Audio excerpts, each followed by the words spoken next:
She was the one who made sure everybody was okay. Her husband, her children, her siblings, her parents, her nieces, her nephews, the whole family. She was the one who kept the machine running.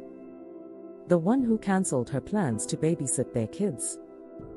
The one who paid for their light bills while budgeting for her own.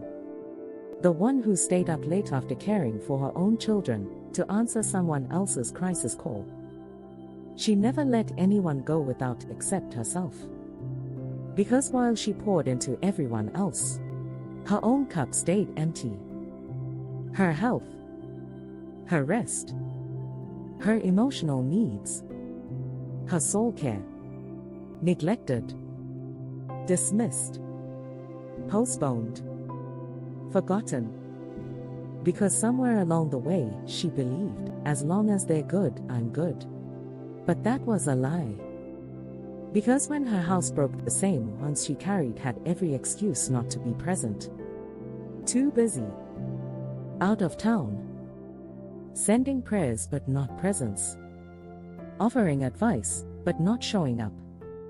Even the ones who called her the rock vanished when her storm hit. This is the beginning of a new series, Toxic Survival Skills, Stories from Different Daughters. We're exposing the hidden burdens many women carry, not out of calling, but out of conditioning.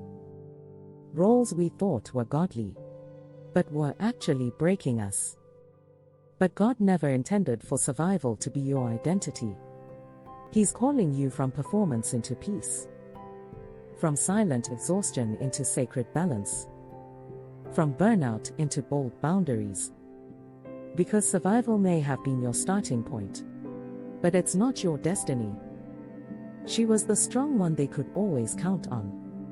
She packed lunches at 5 a.m. She managed her children's schedules, her husband's needs, her parents' appointments, all while answering crisis texts from her siblings. She wrote checks to help when her sister was short on rent. She dropped everything when her brother's car broke down. She helped mom and dad cover unexpected bills. But she was rarely on her own list. Hair appointments cancelled. Doctor visits postponed. Personal goals sacrificed. Dreams put on hold. She could tell you exactly what everyone else needed, if you asked what she needed. Silence. Because no one ever taught her to prioritize herself.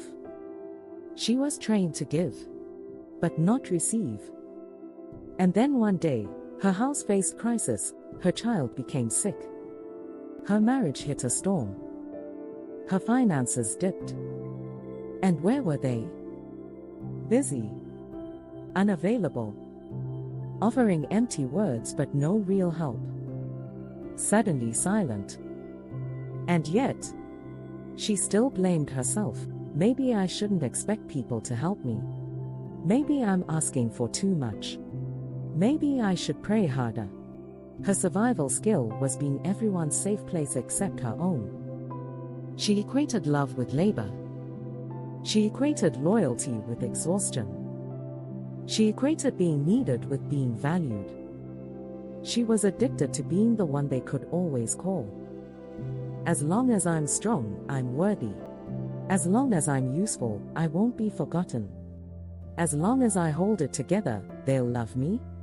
But secretly, she was drowning. The weight of being everybody's solution crushed her soul. And the enemy kept whispering, don't stop now. They need you. You're fine. Just push through. But she wasn't fine. Even the church didn't help. They applauded her sacrifice. Quoted scriptures about dying to self. Celebrated her as a Proverbs 31 woman. But no one asked, sis, how's your soul? When was the last time you rested? Who's pouring into you? Because serving without rest isn't ministry. It's martyrdom. And God never asked her to die for everyone else's comfort. One day, in the quiet, she finally broke. Tears. Frustration. resentment she never wanted to admit. And she cried, God, why am I the only one who shows up? Why am I always the strong one? Why do I feel so invisible when I'm the one carrying everybody? And softly, the Holy Spirit whispered, Daughter, I never told you to carry them. I called you to walk with me. That moment shattered the lie. Her worth was never in her works. Her identity was never in being everyone's rock. Only God is the rock. She realized, being present for others isn't wrong, but neglecting yourself isn't holy.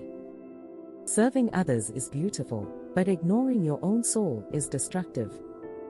Boundaries aren't selfish, they are stewardship.